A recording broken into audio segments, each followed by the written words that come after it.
Okay, welcome to everybody that's joining us here for the San Antonio Marriage Initiative Up Close and Personal interview series. Today with me, I have Amy Morgan, Sammy's feature writer, and Dr. David Clarke. And I'm excited, as well as you guys, that we're going to get to learn from them and dive into I Don't Want a Divorce today. I'm going to turn it over to Amy Morgan now. Thanks, Amy. Hello, marriage champions. We are so glad that you are here today. I would like to introduce you to Dr. David Clarke.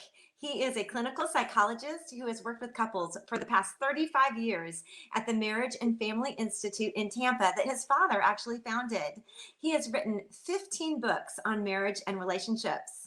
Dr. Clarke's body of work runs the gamut from marriage enrichment to helping couples overcome the deepest problems of adultery and pornography addiction.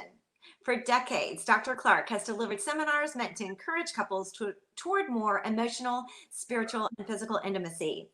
The linchpin of his practice is I Don't Want a Divorce, a 90-day plan to marital restoration. Dr. Clarke hosts an I Don't Want a Divorce podcast and appears regularly on Focus on the Family. Dr. Clarke, thank you so much for being here. Well, thanks, Amy. Thanks for having me. My pleasure. Oh, well, we're delighted. I want to dive right into the I Don't Want a Divorce and your practices and how that's worked.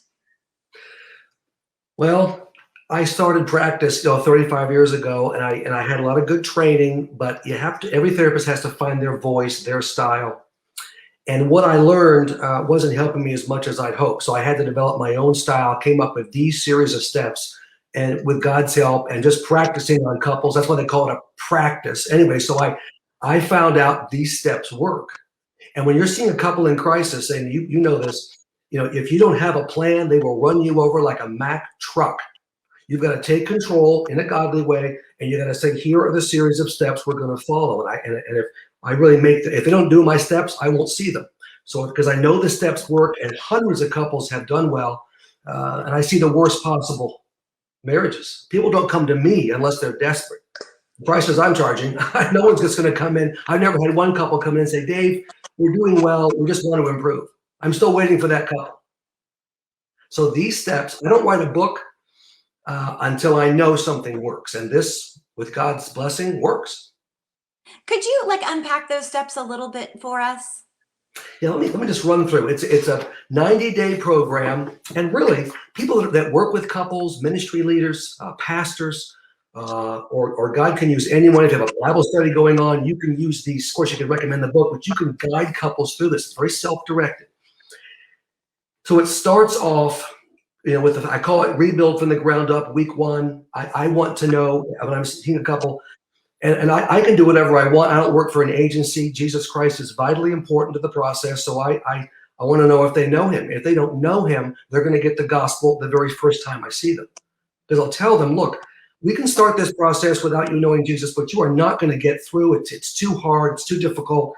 So if the gospel's presented right away, fine. I want them to know God and at least start growing in him. When people are in crisis, they tend to be far from God. They're blaming him. They're out of sorts. But I want to at least start to get them on the right track with God. If you're not going to church, I want you to find a good church to go to. So that starts, and then I want them each to have accountability partners. I think that's vitally important.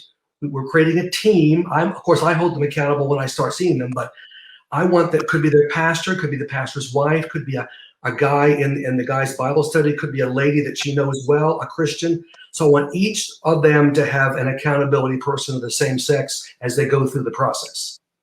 Very often they'll say, well, we don't have that right now. I say, okay, we're going to start, but within 2 or 3 weeks, I want you to find that person. And God will provide the person. Talk to your pastor. These mentors can come alongside. People do this as a ministry. And then right from the get-go, I teach them communication skills. At least we create these, what I call couple talk times. Couples in crisis aren't spending any time together at all unless they're fighting and they've pulled apart. They're very distant. So right away, I say 4 to 5 times a week, I want you to have a 30-minute couple talk time where it's just the two of you. And then I choreograph the steps a bit later in the process. We start off very low key. I want them to create that time, and it's all positive, and there's no kids, there's no pets, there's no distractions of any kind, no screens, put that stuff away. You're just trying to create a marriage. And they'll say, this is so awkward. We haven't talked together for years or weeks or months. I say, don't. Dr. Clarke's going to tell you what to talk about. And so I'll tell them. In fact, I just wrote last year, The Secret to Becoming Soulmates, a couple's devotional.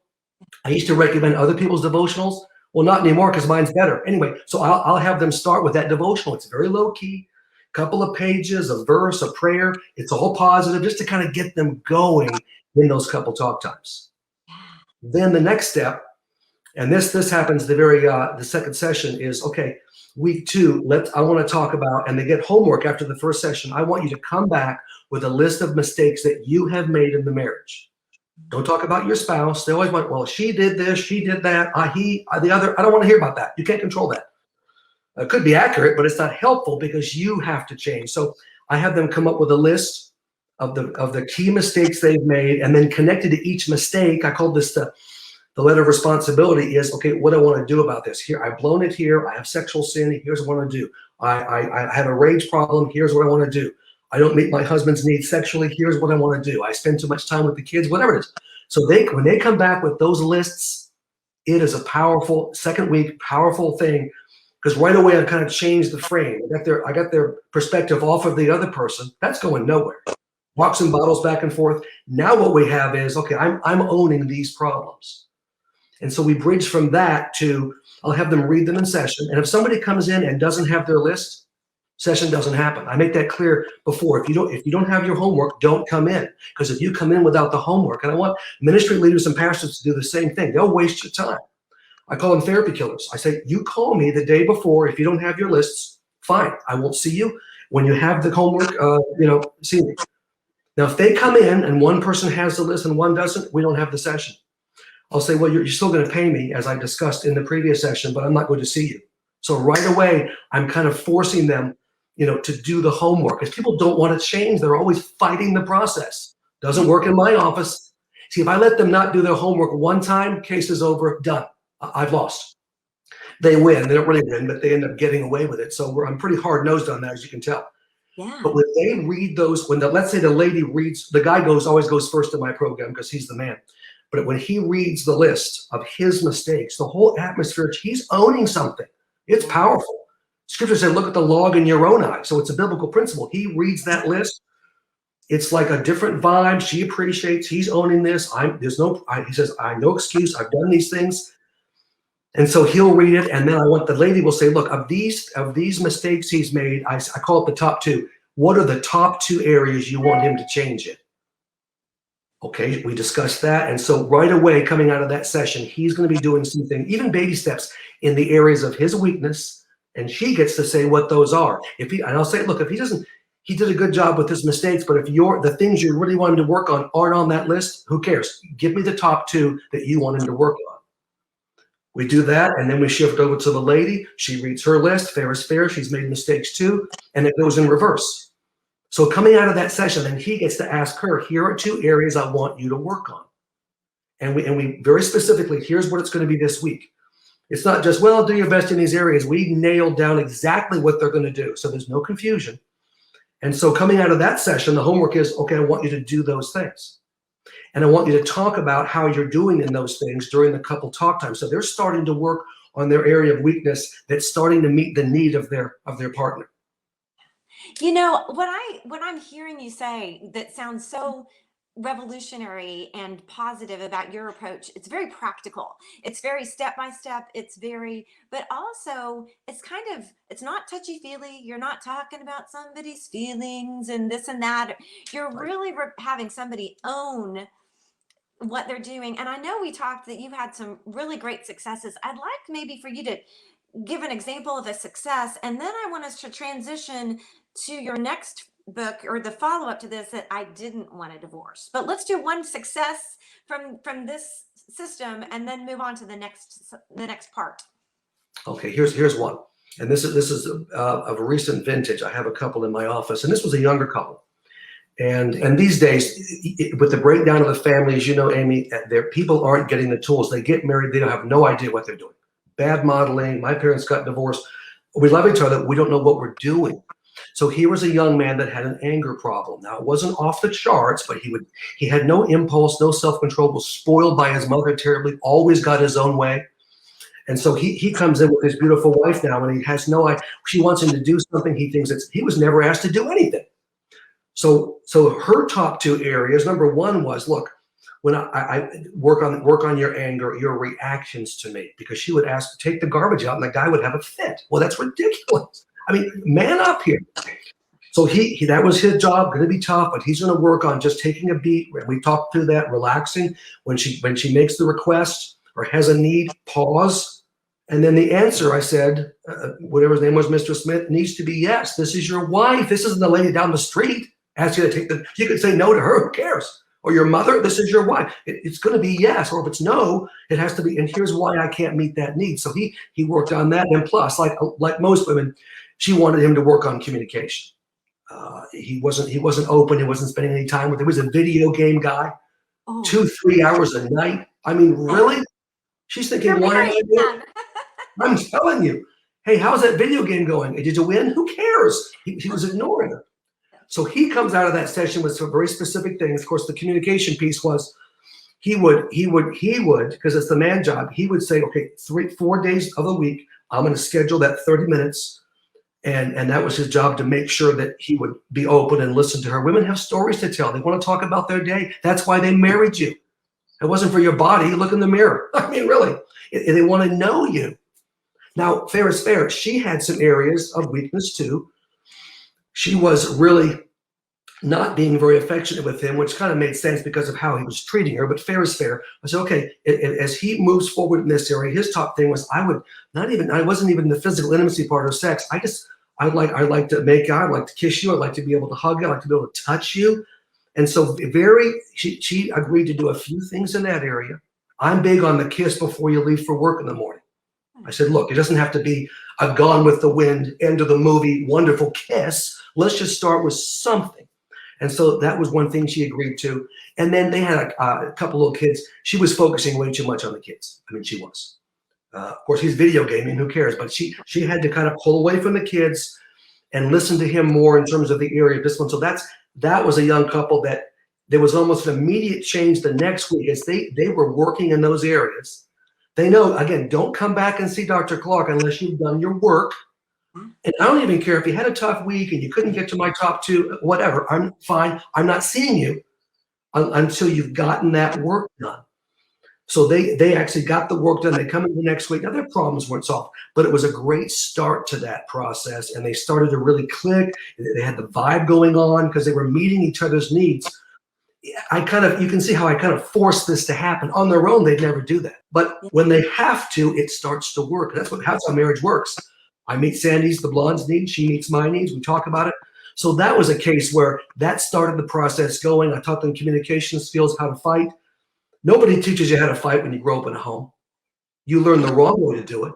And even if mom and dad knew how to fight, you didn't do it in front of you, it was behind closed doors, you don't learn. Well, in marriage, you got to fight because that person drives you crazy sometimes, or things happen. So I gave them those principles. We got into romance and passion. So that was and I saw them, I think, 5 times. That was it. I'm not a long-term guy. We get in and we get it done. I love that. I think that is so encouraging. I think we can, as a woman, I think all of us can identify with the killer of the video game. That would send me over the edge. But you see, like you said, fair is fair, things on different sides. Let's talk about a different couple. One who might be the one that your book is, I didn't want a divorce, because this is a very different perspective. This is one that we don't hear much, and especially in the Christian circle, but it's real and it's common, right? Let's talk about that. It is. God really led me to write this book. Of course, I'm focused on saving marriages. I always will be, but there are times, of course, when divorce happens. And I'm in this book really focused on individuals who didn't want the divorce. Their spouse went crazy, got into sin, and divorced them for bogus reasons. It's the last thing they wanted. Or in the case of someone married to let's say it's a lady married to an abusive husband. She took it for as long as she could. She had biblical reason. There may have been adultery, ongoing adultery. There may have been a chronic, unrelenting abuse is another biblical reason for divorce. I get into in the book. And then, of course, or the abandonment of an unbeliever. I didn't want to divorce you, but I felt like I had to. So in those cases, good Christians feel so guilty, even though they shouldn't. So I lay out the scriptural plan and work them through a series of steps so they don't, God does not want you to feel guilty. He wants you to get a reset, heal, forgive. And then, of course, now you have an ex and you've got to deal with that person. It's awkward. It's difficult. If you have kids, especially, no kids, no problem. But if you've got kids, okay, you're going to have to maneuver. And of course, you got divorced for a reason. That person is not the greatest person. You don't get along. So I have a lot of chapters in there, 2 or 3 chapters on how to manage the ex. And what do you tell your kids? How do you manage the kids? And then, of course, when you get divorced, it's an opportunity to heal, not just from the divorce trauma, which is real. Anyone that gets divorced has PTSD. Every single person. Society says, oh, divorce, no big deal. Who cares? Move on. Big fat lie. It's so disruptive and so damaging. So I want them to heal from the divorce, facing the pain directly, and then all other unresolved issues. If you haven't resolved issues in the past, when you get divorced, all those issues unresolved rush in and attach to the divorce pain, and you've got the whole ball of wax. So the book will help you work through all of that, heal, forgive yourself, get back with God, deal with your ex and the kids, and really have a great new life because God wants you to get a reset. I just think that's so important because so many times now in our society, and that's something that we talked about the biggest problems today that you see, society is considering marriage a throwaway. What have you seen there, either pertaining to the book or just in your practice? Oh boy, yeah, we live in a society of quitters, and society and really Satan and the media just push that narrative. You are expected now to get divorced. The vows are like, oh, you say some nice things, you might even be in a church, but you know what? They don't really mean anything. It's only conditional on if this works out. Rather than God's perspective, make it work out. I will help you. When you get married, it's supposed to be permanent, unless there's abuse or it wasn't your fault getting divorced. So I think narcissism has become rampant in our society as well. And of course, you've always been self-focused. Now it's like off the charts. It's all about me. If I have to see one more Facebook, video of somebody's food that they're having for lunch, I think I'm going to scream. I don't care. Why do you care? Anyway, that's one of those things. My pet peeves. But when it comes to marriage, it's the message from society is, look, you're the important one, not your spouse. That's anti-biblical. You're supposed to meet your spouse's needs and don't worry about the rest. But it's about you. If you're not happy, oh, God forbid you not be happy every day and get your needs met, well, then you better just get out. And that's really better for the kids. You had a good run, 5 years, 7 years. Society doesn't care how long. 20 years, then you leave. It's better for the kids. Another big fat lie, really harms kids. And then you'll find somebody else and you'll have probably 2 or 3 marriages, and who cares? You know what? No. So that's a huge deal. My job in the first session, one spouse wants to save the marriage, one spouse wants out. Every time, 35 years, no exception. So I have to work on I don't worry about the one that wants the marriage to work. I got to work on the one that doesn't. And if they're a Christian, I will use the Bible because I stand on the Bible. This is not Dave Clarke talking. God's telling you, Ed, Bob, Stan, that he wants you to work on this marriage and be all in. Now, if I don't have him all in after that first session, I'm out. I won't work with a couple unless, at least if Stan's the guy that, I'm not sure about this marriage, I just came in to tell you, I'll say, you know what, Stan, not seeing you again until you can figure out your personal issues and pray to God and at least tell me, I'm going to give this my best shot. I'm not going to see somebody who's just going to mark time, check the box. I saw Dave Clarke, or I saw a Christian counselor or my pastor, and it didn't work. Of course it didn't work. You were not in. Well, I'm assessing that in the very first session. I'm doing more vetting even before I see couples now. I want to have 2 people that are willing to work. Otherwise, I'm not going to waste my time. Which is really different than a lot of, I know that people say I went to a counselor, but your tough love kind of plan is different than what a lot of people, I know that's one of your taglines, is that you do things differently, that your practices are not the typical Christianese advice that you might get. No, I am anti-Christian community and Christian culture. Good people, well-meaning, but many of those principles, in fact, are not in the Bible. They've kind of developed over time. For example, If I see a lady whose husband has an ongoing affair, wants to divorce her, no biblical reason, and she's shattered, and I'm working with her even through phone advice. I talk to folks across the country now, 1-2 times to kind of get them going in the right direction. Or in my office, I'll say that my pastor, my church, this other book is urging me to chase my sinning husband and lose weight and try to woo him back. I said, no. He's the sinner. You cut that loser off. He's a dirtball. Now we're trying to save the marriage, but I want a tough love plan. Well, she will see an attorney, not to divorce. I never recommend that, but she has to get the money right. She has to get the kids ready, and then she'll lower the boom on him. See, he's already done. I'll have her say to him, I'm done with you. Last man on earth, don't want you. That's the last thing he expects. But that's biblical. He is the serious. You don't chase a guy like that. It's pathetic. You lose, and he divorces you anyway.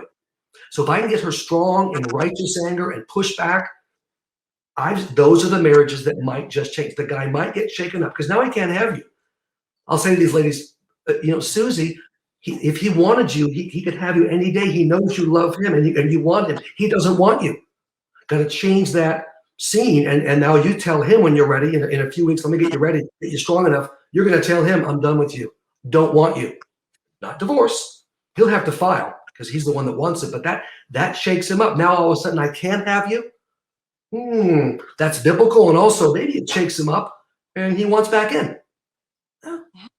So that's not what most churches and pastors would tell you to do. They'd say, Susie, it's really your fault. You're part of the problem here, even though she had nothing to do with it. His sin, his wanting a divorce, and they want you to be loving and kind and reach out. You know what? No, that's the exact opposite of what you should. I just really love that you feel strong enough in what you've been doing. And again, with 35 years of experience, you know what you're talking about. And you've seen this work, but you feel strong enough to really, really offer your strength to the people that didn't want a divorce, the people that are facing spouses in deep sin, and they feel like they're stuck. They feel like they don't know. Let's talk about another spousal situation where someone's in deep sin. I know you have a book that's being re-released actually by Moody Press, right? So yeah. It's getting some big play. Right. And isn't that the Enough is Enough? Let's talk about that. Right. This is one that we self-published because no Christian publisher wanted it, frankly. And so who needs them? I'm self-publishing now. But Moody has picked it up. Well, I'm working with them now. Great organization. Awesome. And the editing process, it's going to be released very early next year, the re-release. People can get it now on my website. But yeah, this is the spouse. That it's usually the woman, but it could be the husband too, who they're married to an abuser, narcissist. And never his fault, verbal abuse, financial abuse. He's in sexual sin. He won't stop. I mean, there's a bunch of markers you'll see in the book that this is emotional abuse. The church, many churches will tell that woman, you know what? No, again, it's your fault partly. Try to love him out of it. Or even if that doesn't work, I'm sorry, you're stuck. This is your life. That's not what the Bible says. God does not want that woman to continue to be abused, her to be destroyed, the kids to be destroyed, and frankly, give the abuser no chance to change. So enough is enough will clearly define if you're in an abusive relationship, and then steps to get out of that. Again, I'll only go as far as physical separation. It's a secret plan, because if the abuser knows you're getting out, he will make you suffer. He'll bring the house down on you. So there's financial steps. There's steps to get the kids ready. Certainly spiritual steps, a support team, a family law attorney to help you, not for divorce, maybe for separation and protection. Oh yeah. And then you're going to leave. Let's say it's the abusive husband. You're going to leave him. And then he'll have the opportunity when you're safe and secure and you're moving on. And this might take the lady weeks, months, even up to a year if she's not ready. Okay, but let's work the plan. And then once you're out, he'll have the chance, the abuser has the chance to break, repent, and win you back.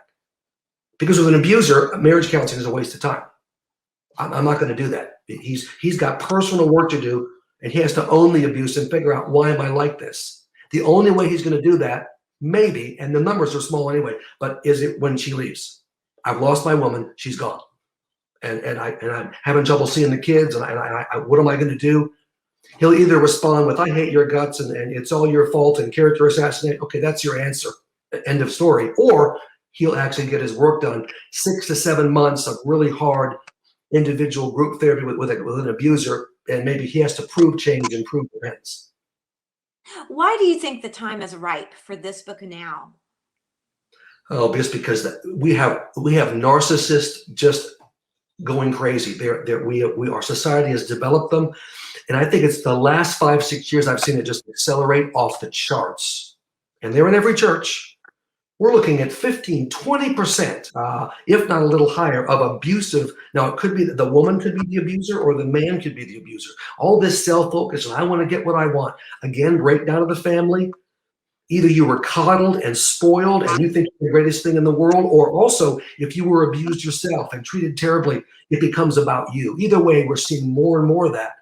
So I think the time is right to get people out of those relationships. God does not want you to be destroyed. And what I've seen, this is tragic. If I see a lady that comes in, she's spent 30, 40, 45 years with an abuser. She's I saw this is a lady that I saw, this is just one case last year. She's broken physically. She's not sure about God anymore. Her own children don't like her. They side with the abuser. That's what happens if you don't stand up for yourself. They won't let her see the grandkids. It looks like they're divorced now. It looks like the abuser's won. Oh, I'm trying to stop ladies short of that. Get out now. Now, the biblical, we're giving the guy every chance to change. Fair is fair. And I never recommend divorce. God has to guide you down that path. But I'll go separation when there's abuse. I absolutely will. Again, this is just such revolutionary information, but you can see the truth of it. You can see the proof. And again, 35 years that you see that this works. How do you, we're getting toward the end of our time together. Any other takeaways, any other things that I know you do marriage enrichment and you do other things too. So maybe we want to leave this on a lighter note, some ways that other couples might find you that through your other resources or your website where maybe they just want to come to one of your seminars and laugh a little. I know you had some fun, lighthearted moments too. Oh, we do. Yeah. In therapy and on the phone when I'm doing it, there's not much light. You're picking that up. But when I do a seminar, it's fun. I'm getting the information out with a lot of humor, and it's very positive. When I answer questions from the audience that they write down anonymously, we'll tap some of these areas. But a book I wrote called Kiss Me Like You Mean It is a lot of fun, based on the Song of Solomon. Just fun, romantic, all the great principles to really enjoy your spouse. I mentioned The Secret to Becoming Soulmates is a lot of fun, very light, a lot of personal stories from my life and the blonde, my Sandy, and my parents, how I was raised. And so it really helps you connect. A book I wrote some time ago, it's still in print, which is hard to believe, is A Marriage After God's Own Heart, which really explores on a deeper level, spiritually bonding, putting God at the center of your marriage. Oh yeah, so I like to say I've got a book for everything. If you are doing well as a couple, or even kind of okay, and you want to reach the different level, and there isn't some horrible crisis, yeah, Dr. Clarke has a book for you too. If you're really struggling, I don't care what the marital crisis, I got a plan for you too. Well, you have 15 different titles that we can find on your website. Any other favorites or any other takeaways for somebody who's looking to connect with you? Boy, I would say everything's on the website, the David E. Clarke, Ph.D.com, Clarke with an E, everything's there. You had mentioned the podcast. I think I do the weekly I Don't Want a Divorce podcast. We're getting a lot of subscriptions. God's using that. It's free content. It won't cost you a dime. You might buy a book. You might not. You might talk to me on the phone if you want. And then I've got these Ask Dr. Clarke videos where I answer specific questions, 4, 5, 6 minute videos. And of course the phone advice is I'm doing more and more phone advice, consulting, coaching. Yeah. So you whatever the marital issue, couple issue, I got the plan for you. Well, that just sounds so great. Now, if you are a church leader who is thinking that you might want to connect more with Dr. Clarke and his resources, like you said, there's lots of ways to find him. Or if you can always reach out to us at the San Antonio Marriage Initiative, and we can connect you with him as well. So I know there's a feedback, little link there too. We'd love to know what you thought about today. And Dr. Clarke, it's always such a pleasure. I've really enjoyed getting to know you, and I'm so